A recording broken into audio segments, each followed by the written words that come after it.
ফেরার সময় না আমার পকেটে বাস ভরা ছিল না, এটা বিন্দুমাত্র মিথ্যে কথা নয়। আমার যে ছবিটা সেটাকে ট্রে বানিয়েছে এবং তার মধ্যে চাটা নিয়ে খাচ্ছে। দেবদা আমাকে ইন রিপ্লাই বলছে, এবার পাচ্ছিস তো, দেখে নে। সকলকে বলছি ও চ্যানেলটা সকলে একটু সাবস্ক্রাইব করে দিও। তুমি মানুষটা খুব ভালো, ছেলেটা খুব ভালো, লাইক শেয়ার এবং সাবস্ক্রাইব করুন। নমস্কার, আমি সৌমত। আজকে আমাদের সাথে রয়েছেন দুই তরুণ অভিনেতা, সৌমিক দা এবং সৌরভ দা। আজকে তাদের সাথে অনেক কথা হবে, পারিয়া ছবিটা আসছে, তো সব কিছু নিয়ে কথা হবে। তো ভিডিওটা পুরোটা দেখতে থাকুন, আর দেখে যদি ভালো লাগে তাহলে চ্যানেলটা অবশ্যই সাবস্ক্রাইব করুন। তুমি বাঘাযতীনের মতো ছবি করেছো, তো বাঘাযতীনের পর কি কিছুটা বদলেছে? পারিয়াতে আমার পারিয়া সকলেই ট্রেলারটা দেখেছে ইতিমধ্যে। আমার বন্ধু কাজ করেছে সৌমিক হচ্ছে এখানে চরিত্র, হচ্ছে বাবাদা চরিত্র করেছে, আমার চরিত্রের নাম গুল্লা। এবং আমাদের সাথে যারা আরও দুজন আছে, টায়ার এবং খালি, আমাদের একটা সিন্ডিকেট প্রমোটিংয়ের দল আছে যেটা আমরা চালাই। এবং আমাদের ওখানে শান্তির এক হোটেল আছে, মানে একজন বৃদ্ধা বুড়ি আছে যিনি কুকুরদের ওখানে খেতে দেয়।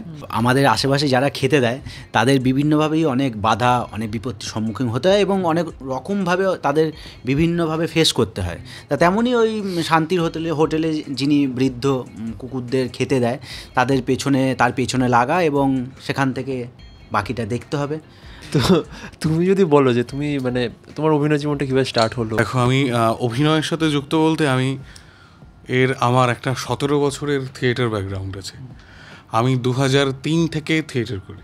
আমার এলাকায় আমার দল, যে দল আমার আতুর ঘর, তার নাম যাজ্ঞিক, যেখানে আমি আমার নাটকের পথ চলা শুরু করি।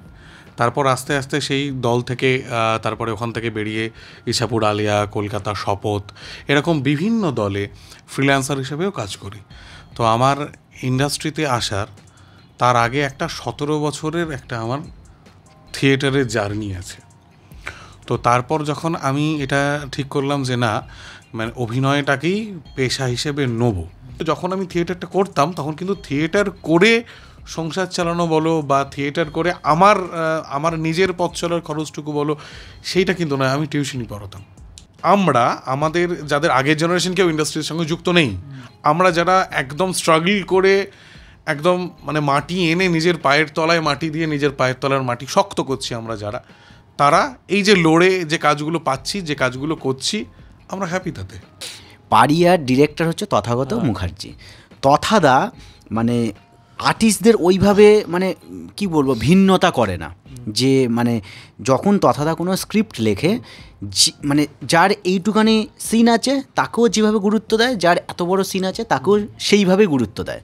আর তথাদার ছবিতে যারা কাজ করেছে বা যারা কাজ করবে, তথাদা নিজে একজন অভিনেতা বলেই তথাদা আর্টিস্টের খিদেটা বোঝে এবং সবাইকেই যথাযথভাবে তার গুরুত্বটা দেয়। এটা সমস্ত চরিত্র। এবং তথাদা যখনই স্ক্রিপ্ট লেখে তখনই হচ্ছে স্ক্রিপ্টের আগে থেকে স্কেচ করে নেয় যে এই চরিত্রটা একে দিয়েই করানো যাবে, তাকে দিয়েই করায়, তার বাইরে কিন্তু আদারওয়াইজ কাউকে দিয়ে করায় না। এখানে কিন্তু বিক্রমকে যেভাবে ট্রিট করেছে তার থেকে বেশি বলবো আমাদের এখানে পোষ্যদের বেশি ভালোভাবে তারা গুরুত্ব পেয়েছে। যখন পোষ্যদের খিদে পেয়েছে, কারণ তথাদা এই ব্যাপারগুলো খুব ভালোভাবে বোঝে যে যেহেতু তথাদা বাড়িতে অনেক পোষ্য আছে এবং তথাদা পোষ্যদের নিয়ে বিভিন্নভাবে যেভাবে সব ব্যাপারে এগিয়ে যায়, সেটা খুব কম মানুষকেই দেখা যায়।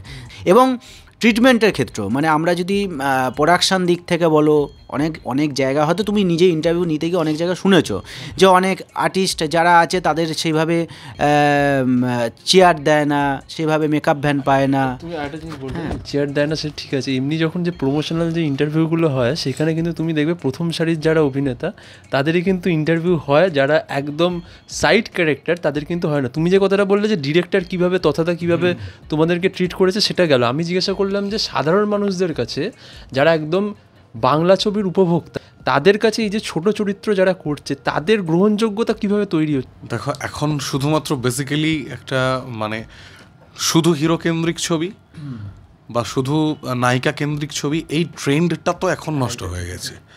এই ট্রেন্ডটা 2019-20 থেকে এই ট্রেন্ডটা চলে গেছে। এখন তার আগে থেকে চলে গেছে। এবার 20 থেকে যেহেতু করোনা এসেছিল, প্রত্যেকে অনেকটা টাইম স্পেন্ড করেছে ওটিটিতে, তো সেটা এখন এই ট্রেন্ডটা এখন চলে গেছে যে শুধুমাত্র হিরো কেন্দ্রিক ছবি বা শুধুমাত্র মানে হিরোকে কেন্দ্র করেই ব্যবসা চলছে এটা নয়, অনেক পার্শ্ব অভিনেতা, এখন প্রচুর অভিনেতা আছে, প্রচুর অভিনেতা, তাদেরকে দিয়েও কিন্তু ছবি হচ্ছে এবং তাদের মতো করে ক্যারেক্টারাইজেশন করে তাদেরকে পোর্ট্রে করা হচ্ছে, মুখ্য চরিত্র পোর্ট্রে করে তাদেরকে করা হচ্ছে। অতএব শুধু হিরোদের মার্কেটিং হচ্ছে, শুধু হিরোরাই বেনিফিটেড হচ্ছে বা হিরোইনরা বেনিফিটেড হচ্ছে এটা নয়। তুমি যে কোনো চরিত্র, তুমি যদি কাজের প্রতি অনেস্ট থাকো, তুমি যদি চরিত্রটাকে ভালোবাসো এবং বিলিভ করে তুমি সেটা যদি পারফর্ম করতে পারো, চরিত্রটা যদি কানেক্ট করে মানুষকে, তবে তুমি কানেক্ট করলে। আমার যে স্ট্রাগল মানে সেটা তো এখন তো অনেকটা সেটা চেঞ্জ হয়েছে। মানে আমি যেভাবে যখন আর একটা প্রশ্ন আমি জুড়ে দিচ্ছি, আগের বার বহু লোকে এটা দেখেছে এবং তারা ভালোও লেগেছে, তো তোমাদের ওই স্ট্রাগলগুলো বলো যাতে লোকে বুঝতে পারে যে না এই স্ট্রাগলটা খুব দরকার, যে 17 বছরের থিয়েটার যাপন হোক, যে তুমি যে টিউশনই করাতে, মানে এটা তো কঠিন একটা জিনিস। সোজাভাবে কোনো জিনিস পাওয়া যায় না, এটা আমি বিশ্বাস করি।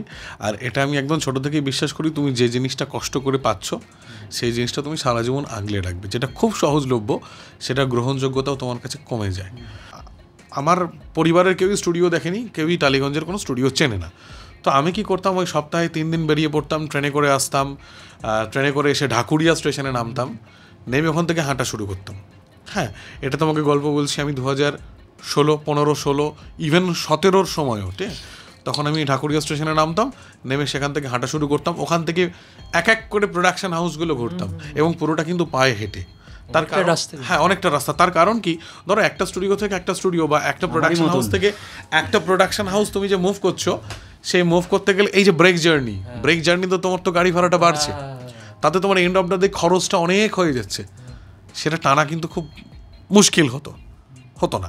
তখন কি হতো, ওই পায়ে হেঁটে পুরো স্টুডিওটা ঘুরে সন্ধেবেলা ঠিক 6:15 নাগাদ আমি হেঁটে পুরোটা ঘুরে টালিগঞ্জ স্টেশনে যেতাম, মানে রবীন্দ্র সরোবরের ওপরে টালিগঞ্জ স্টেশন, ওখান থেকে 6:20 একটা ডিরেক্ট ট্রেন ছিল আমার বাড়ি, সেই ট্রেনটা ধরতাম। এটা আমি সপ্তাহে 3 থেকে 4 দিন, ভিড় ট্রেন একেবারে, সেটা আমি 3 থেকে 4 দিন না রেগুলার প্রসেসে করে গেছি।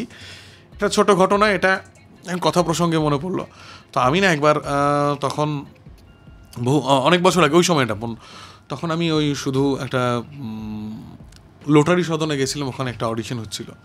তো সেই অডিশনে আমি পৌঁছে গেছি, চলে গেছি, সন্ধে 6টা 6:30 বেজে গেছে, 7টা পৌনে 7টা বাজে, তখন সেটা কমপ্লিট হয়েছে।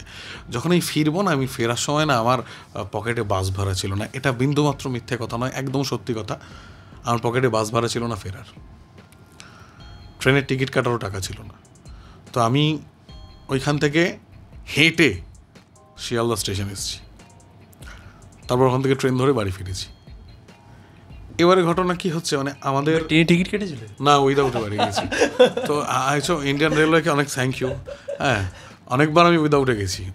তো বলো না, মুখটা চিনে রাখলে দেখো, যেটা সত্যি সেটা সত্যি, সেটা বলতে তো আপত্তি নেই। হ্যাঁ, তো এবারে হয় কি, ওই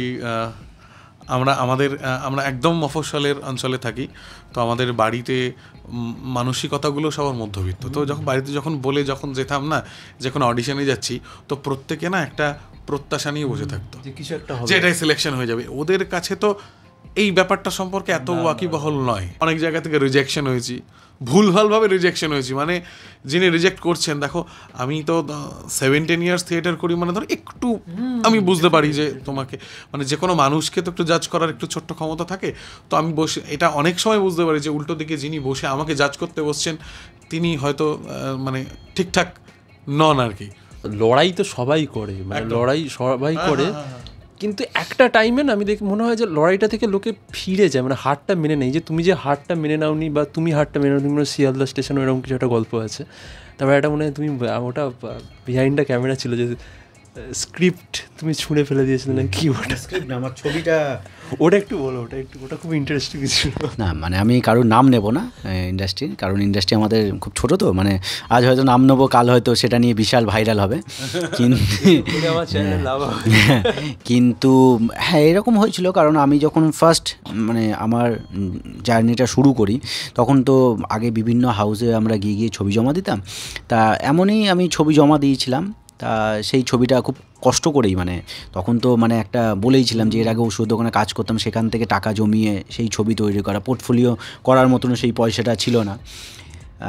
তা এই ছবিটাকে নিয়ে যখন আমি ছবিটা দিয়ে বেরিয়েছি তখন হচ্ছে আর একজন প্রোডাকশানেই কেউ হয়তো চা নিয়ে তার কাছে ঢুকেছে। তারপরে যখন আমার বাইরে বেরিয়ে মানে এত পথ আমি যেহেতু হেঁটে হেঁটে যেতাম, জল তেষ্টা পেয়েছে, তা সেখান থেকে আমি ভেতরে ঢুকেছিলাম যে জল খাবো বলে, গিয়ে দেখি যে আমার যে ছবিটা সেটাকে ট্রে বানিয়েছে এবং তার মধ্যে চাটা নিয়ে খাচ্ছে। তা সেটা আমার দেখে আমার এটা যে কেউ মানে আমরা তো সকলে এবং হ্যাঁ হ্যাঁ সেখান থেকে মানে আমার সাথে বিভৎস আমার চেঁচামেচি করি এবং সে আমাকে বলে যে ইন্ডাস্ট্রিতে কাজ করবে না, মানে এমনও সে বলে যে ইন্ডাস্ট্রিতে কাজ করা বন্ধ করে দেবো। তা আমি বলেছিলাম আচ্ছা ঠিক আছে, আমার যদি কপালে থাকে আমি কাজ করব, এবং সে দেখতে পাচ্ছে বা দেখছেও বা ভবিষ্যতে দেখবে যে আমি কাজ করছি, যেই ভিডিওটা দেখবে সে নিশ্চয়ই এটা শুনবে। আমরা এরকমও অনেক জায়গায় পাঠ করতে গিয়ে দেখি যারা একদিন দুদিন পাঠ করেছে তাদের মানে বিভৎস একটা অ্যাটিটিউড, হয়তো তোমরা তাদের ইন্টারভিউ নিতে গিয়েও দেখেছো বা তোমরা হয়তো বলেওছো যে একটা ইন্টারভিউ মানে নেব বা কিছু, তার যা অ্যাটিটিউড বা তার সেই সময়টুকু দেওয়ার মতন তার কাছে সেই সময়টা থাকে না। কিন্তু আমার মনে হয় যে এই মানে যদি প্রফেশনটাকে মানুষ ভালোবাসে, যারা প্রকৃত ভালোবাসে, যারা প্রকৃত ভালোবেসেছে, তারা কিন্তু সেই অ্যাটিটিউডটা বা সেই জায়গাটায় গিয়েও তারা সেটা বজায় রাখে। কারণ আজকে ধরো প্রথম ইন্টারভিউ, আমরা দেখো আমরা অনেকগুলো ছবি করেছি, ভটভটি করেছি, বাঘাযতীন করেছি, পারিয়া করেছি, এই ভবিষ্যতে আরও হয়তো সিনেমা করব, কিন্তু আমাদের সেইভাবে কিন্তু এখনও বলবো মিডিয়া কিন্তু নিয়ে আমাদের সেইভাবে লাফালাফি করে না বা সেইভাবে আমাদের ইন্টারভিউ নেয় না। আজকে তুমি সেই হয়তো আমার ফার্স্ট বাঘাযতীনের ইন্টারভিউ নিয়েছিলে, তুমিও অনেক দিন বলেছিলে, তারপরে তুমি অনেক দিন সম্পর্ক ছিল, তারপরে তুমি নিয়েছো, আজকে তুমি আবার নিচ্ছ। ভবিষ্যতে আমি ধরো আজকে যদি বড় হয়ে গেলাম, আরও বড় অভিনেতা হয়ে গেলাম, তখন যদি এই মানুষটাকে আমি যদি না মনে রাখি বা এই মানুষটা যদি আমি ইন্টারভিউ না দিই, সেটা আমার বেইমানি হবে। পিআর যার বেশি আছে, যার হচ্ছে রিচ বেশি আছে, সে বেশি ভালো কাজ করে। অভিনয়টা পরে আসে, কিন্তু যারা অভিনেতা, যারা অভিনয়, যারা দক্ষতা আছে, আমার মনে হয় তাদেরকে একটু সুযোগ দেওয়াটা দরকার, একটু সুযোগ পাওয়াটা দরকার। তুমি তো তথাদার সাথে কাজ করেছিলে, তুমি কি চেঞ্জ দেখলে, মানে কিরকমভাবে দেখলে তথাদাকে? বা তথাদার মধ্যে কোনো চেঞ্জেস নেই, মানে তথাদা মানুষটাই এমন না, তথাদা যে সিনেমা পাগল মানুষ, মানে সিনেমা পাগল মানুষ, সারাক্ষণ সারাক্ষণ মানে সিনেমার কোনো বাদ বিচার নেই, যে 4-5 ঘন্টা কথা বলা যায়, মানে এরকম একটা মানুষ আমি খুব কম দেখেছি। সিনেমা নিয়ে তথাদার মানে এখনও হয়তো মানে প্রচুর কিছু আমার শেখার আছে, কারণ তথাদা আমাকে পরবর্তী হয়তো আরও সিনেমা আসবে যেখানে আমি তথাদার প্রজেক্টে গাকি বলে একটা সিনেমা করেছে, সেখানে আমি ইপির আমাকে সুযোগ দিয়েছে।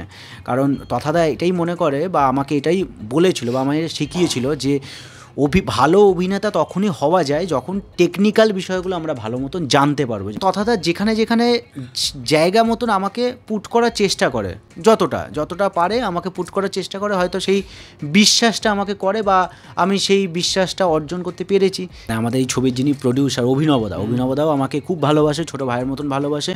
অভিনবদাও খুব অ্যাপ্রিসিয়েট করে। অভিনবদা বা তথাদা আজকে সেই সুযোগটা দিয়েছে বলে আজকে বসে আজকে তোমার সাথে দুটো কথা বলতে পারছি। যদি পারিয়াটা না করতাম তাহলে এই জায়গাটা আজকে আসতো না বা তুমিও নিতে না। না আমি সর্বদা আছি।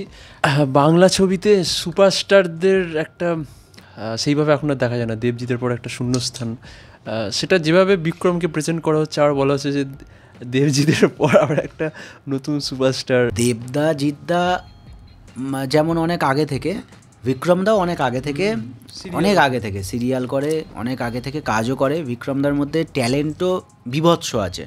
হয়তো বিক্রমদাকে সেইভাবে হয়তো মানে এখনও যেমন আমরাও সুযোগ পাইনি, বিক্রমদা হয়তো সেভাবে সেই সুযোগটা পাইনি বলে দেখাতে পারিনি।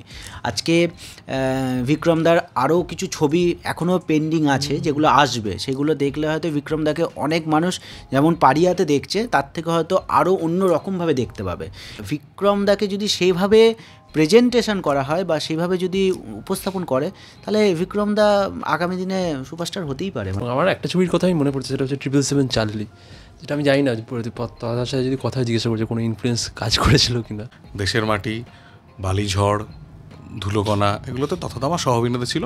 এবং এই ধুলোকণা, বালিঝড় করার সময় দাদার সাথে আমি গিয়ে বললাম, দাদা তুমি নতুন ছবি করছো শুনলাম, একটু দেখো না যদি আমার কোনো জায়গা হয়।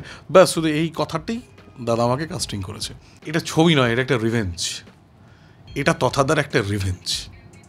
এবং যারা পারিয়াদের ভালোবাসে, যে কোনো পোষ্যকে ভালোবাসে, তাদের প্রত্যেকেরই এটা রিভেঞ্জ। তুমি তো দেবদার সাথে কাজ করলে, দেবদার আরও বেশ কিছু কাজ আসছে, খাদান আসছে, টেক্কা আসছে। দেবদা হচ্ছে মানে এর আগেও বলেছি মাইন্ড ব্লোয়িং মানুষ, মানে দেবদার সাথে আমি কাজও করেছি। আর দেবদার সাথে যা মানে এখনও যারা কাজ করেনি তারা যদি কাজ করে তারা বুঝতে পারবে যে দেবদা কাছ থেকে দেখতে হলে, একটা মানুষকে তো জানতে হলে কাছ থেকে দেখতে হবে। তা দেবদার সাথে যখন কেউ অভিনয় করবে তখন বুঝতে পারবে যে মানুষটা কীরকম। আমি জিদ্দার সাথে কাজ করিনি, তাই আমি আমি বলছি আমি জিদ্দার সাথে কাজ করিনি, কিন্তু আমি জিদ্দাকে যেটুকানি আমাদের ট্রেলার লঞ্চে এসেছিল, এবং দেখো অনেক মানুষকে ইনভিটেশন দেওয়া হয় বা করা হয়, কিন্তু অনেকেই অ্যাটেন্ড করে না। জিদ্দা কিন্তু সেই জায়গা থেকে এসছে, কথা রেখেছে, মানে এইটুকানি জায়গা থেকে বোঝা যায় যে মানুষটার একটা কথার দাম আছে। যখন আজকে আমার দেবদার সাথে সিন ছিল বলে আমি বুঝতে পেরেছি মানুষটা কতটা আমাকে কোঅপারেট করেছে। আমার সিনে এনজি হয়েছে, কিন্তু দেবদা সেখান থেকে বলেছে। অনেক অভিনেতা আছে যারা হচ্ছে কোঅপারেট করে না সেভাবে। প্রসঙ্গে আমার একটা কথা বলার আছে, সেটা হচ্ছে দেবদার সাথে আমি একটা কাজ করেছি, সাঁঝবাতি, যেটা 2019-এ রিলিজ করেছিল। তো এই যে ফ্লোর শেয়ার করা বা স্ক্রিন শেয়ার করলে একটা মানুষকে বোঝা যায়। অ্যাকচুয়ালি দেখো দুজনেই দুজনের জায়গা থেকে ভালো বলে কিন্তু ওই জায়গাটা ধরে রাখতে পেরেছে। একটা ছোট্ট ইনসিডেন্ট বলছি আর কি। তো প্রথম কথা, মানুষটা ভীষণ অমায়িক। হ্যাঁ, ওই যে নিজের সার্কেল থেকে বেরিয়ে এসে আমাদের সাথে রেস করা, কথাবার্তা বলা, ভীষণ অমায়িক। আমি একটা ছোট্ট টুকরো ঘটনার কথা বলছি। একটা অ্যাকশন সিকোয়েন্স হচ্ছে দেবদার সাথে। তো সেখানে আমি এবং আরও 2-3 জন, বাজি পোড়ানোর আগের ঘটনা। হ্যাঁ, তো দেবদা গাড়ি থেকে নামিয়ে দেবদাকে, আমি আর 2-3 জন আমরা আছি, তারা দেবদাকে মারছি। সপ্তর্ষিদাও ছিল, মৌলিক, হ্যাঁ সপ্তর্ষি মৌলিক। তো একটা নেটের জায়গা ছিল, সেখানে দেবদাকে নিয়ে গিয়ে এরকম ঠেসে ধরা হয়েছে। নেটের ওদিকে ক্যামেরা। হ্যাঁ, এবার দেবদা এরকমভাবে নেটটা ধরে আছে, দেবদার মাসল তো বিশাল বড়। এবার আমি না দেবদার ডান দিকে ছিলাম, এবার দেবদাকে পাঞ্চ করছি। এবার আমি এটা বুঝতে পারছি যে দেবদার মাসলডে আমার মুখটা গার্ড হয়ে গেছে, আমি না ক্যামেরাটা নিতে পারছি না।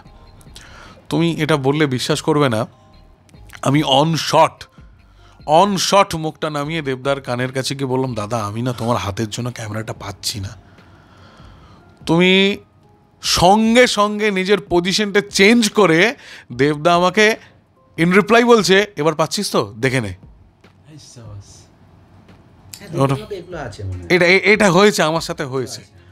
মানুষটা এরকম নিজে জানে যে মানে দেখো না, তুমি যেভাবে সিনেমা করছিল সেখান থেকে কীভাবে প্যাটার্নটা চেঞ্জ করে, এবং মানুষ যেভাবে চাইছে সেভাবেই মানুষকে রিপ্রেজেন্ট করছে।